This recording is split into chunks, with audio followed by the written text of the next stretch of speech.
All right, we've got to talk about the Nazca mummies. So get in here. This is Jack with Cosmic Road. I'll talk about UFOs and the paranormal. Please like and subscribe and let me know what you guys think in the comments below. Yeah, this, of course, is Maria, probably the most famous of the Nazca mummies. And we have new information about her. This is just super fascinating. So let's get into the really awesome information that we have here. Yeah, we've got a new, well, we'll get into the implant, but Tridactyl says the DICOM files of the hybrid Maria have been released. Maria possesses no navel and no coccyx. So, yeah, no navel. So she is not a mammal, or at least not strictly a mammal. Obviously, she has some mammalian features, more human sized than the little guys that are egg laying. She seems similar to Montserrat and Joyce or Joyce, the more mammalian human sized Nazca beings. And I say that because they would have delivered a live birth as opposed to the little guys that were egg-laying beings. Unclear if Maria could have had, a live birth, or if Montserrat or Joyce had navels or not. It'd be really interesting to know if the childbearing beings had navels, and if they didn't, what does that mean? And how does that all work? But either way, super fascinating. Billy Carson is chiming in on this. Newly released DICOM files of the hybrid Maria reveal astonishing details of her elongated skull, challenging conventional anthropology and reigniting questions about our true origins. Is this evidence of a forgotten lineage, or something not of this earth? Tridactyl says, did you know, pictured above is the elongated head of the Nazca mummy Maria. Maria is believed to be a hybrid humanoid specimen exhibiting both tridactyl and human traits, and was said to have coexisted with the people of South America 1,700 years ago. I would love to know what that interaction consisted of. The ancient peoples in the Nazca region were depicting the tridactyl beings in their artwork. Weirdly, I haven't seen any depictions of the human-sized ones. There are multiple depictions of the little guys, but none that I've seen of the human-sized tridactyls. Why is that? That is so weird. You would think that those would have been the ones they would be interacting with the most, because they are the most human and may have been capable of speech as we are on my good days. But the little guys, I don't know. Do they communicate telepathically? Their brains couldn't have been very big or weren't very big, but we don't know how these guys worked. If their brain is a receiver of consciousness, maybe their brains were configured in such a way that they could receive the full amount of their consciousness without having a big brain. So yeah, really interesting stuff. Okay, but let's get into the other stuff, because there is other stuff.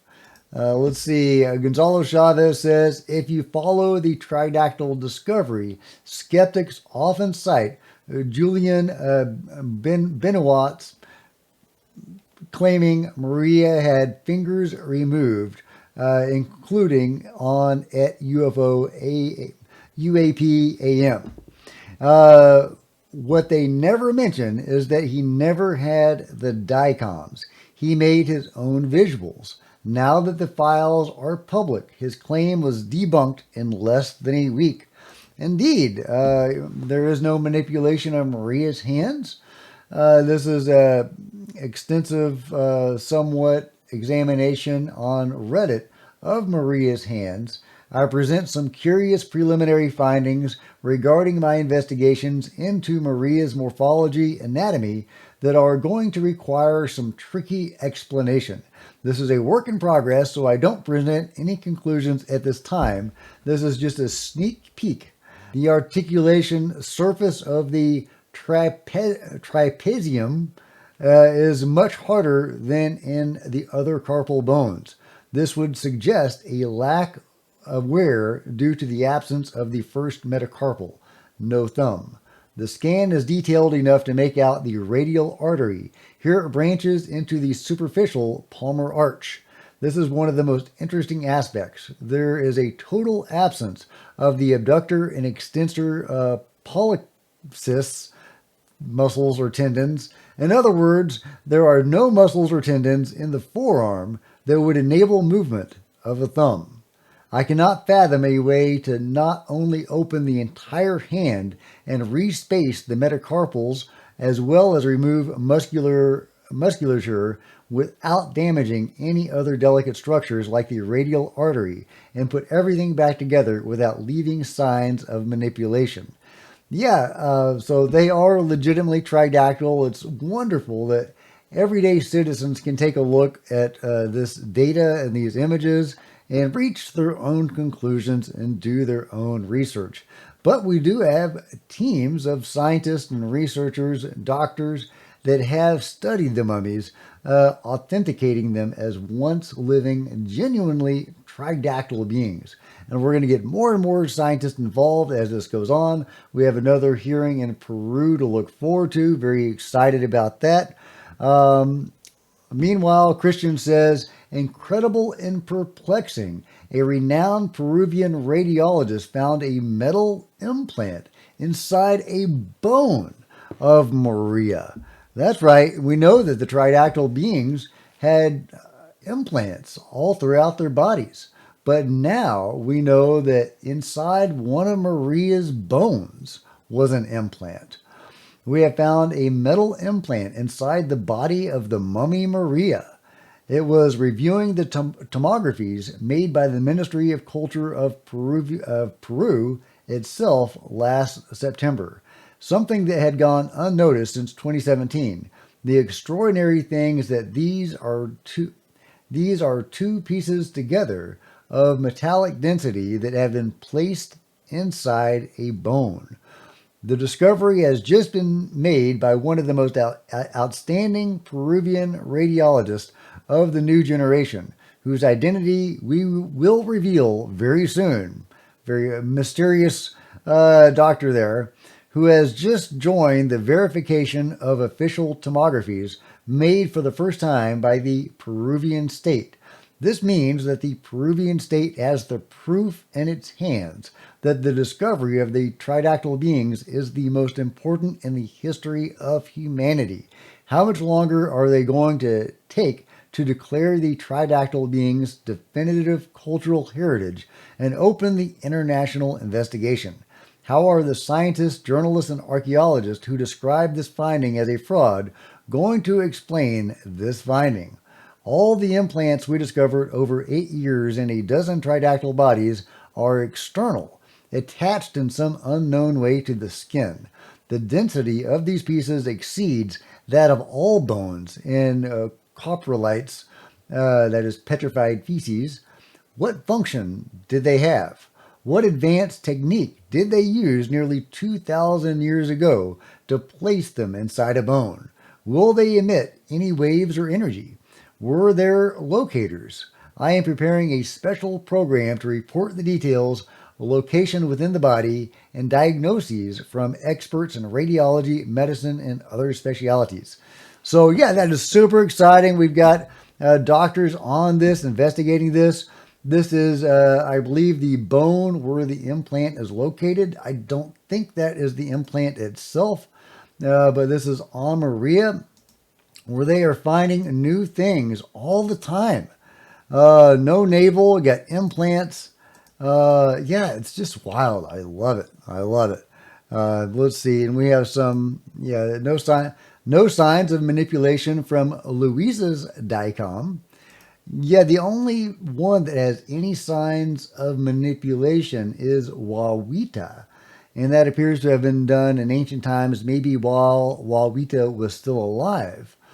And interestingly, Wawita is a genuinely anomalous being. She's not like us, and yet she was manipulated to become tridactyl, which seems to indicate to me that there is some social pressure to look like the three-fingered beings.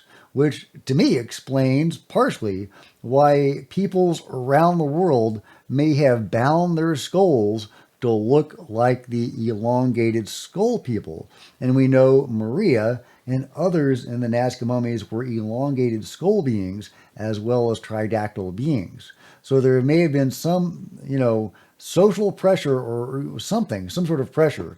They wanted to emulate these beings. Even beings that were genuinely anomalous wanted to emulate these other beings. Really fascinating. So no surprise at all that humans would have wanted to emulate them or may have been instructed by the beings themselves to have emulated them.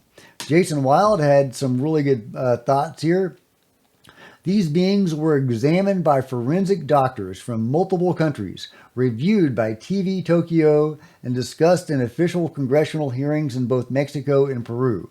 They've been scanned using 128 slice CT imaging, verified as biological organisms, and dated to over 1,700 years old. Actually, there's one that goes back about 7,000 years. One specimen even has eggs inside its body. Actually, I think there's multiple specimens that have eggs. The site also shows that implanted metals in the bodies contain osmium, a material virtually unknown in pre-Columbian metallurgy. Yeah, it was only discovered like a couple hundred years ago. So unless someone had access to time travel, the next-gen cloning labs in 240 AD were looking at something absolutely not human. Still think it's a hoax? Then explain why the Peruvian Ministry of Culture tried multiple times to confiscate the bodies, only to finally concede and meet with researchers in 2025 after being confronted with mountains of data. Explain why forensic pathologists, orthopedic surgeons, and geneticists from 3 continents are all saying the same thing. These beings are real. They're not like us, and they weren't made by us. And yet no mainstream outlet will touch it. Wonder why? If it was fake, it would have fallen apart years ago. But the deeper you go, the tighter the evidence gets. Love it. Great post from Jason. Yeah, the Nazca mummies are real. We've got bodies, y'all. We've got bodies of non-humans, or at least of human-alien hybrids or something like that, that were made thousands of years ago, likely by the same race or races that are still abducting people today, still putting implants in people and still creating hybrids. Just speculation, but the pieces do kind of fit together. But let me know how you put the pieces together. Let me know what you think about this fantastic, fascinating new details about Maria. Let me know what you think about it all in the comments below. Like and subscribe. Hit the bell to be notified of future videos. You don't want to miss a thing. Join me on social media. There's Facebook and Twitter, Discord, and Rumble links below. Love to see you guys there. If you want to support Cosmic Road in a bigger way, consider grabbing a coffee mug or a t-shirt in the merch store below, or by becoming a channel member. Channel members are rock stars, and I really appreciate you guys' support. Thank you. Meanwhile, there's plenty of other videos on the channel, and I'll see you next time. This is Jack with Cosmic Road, signing out.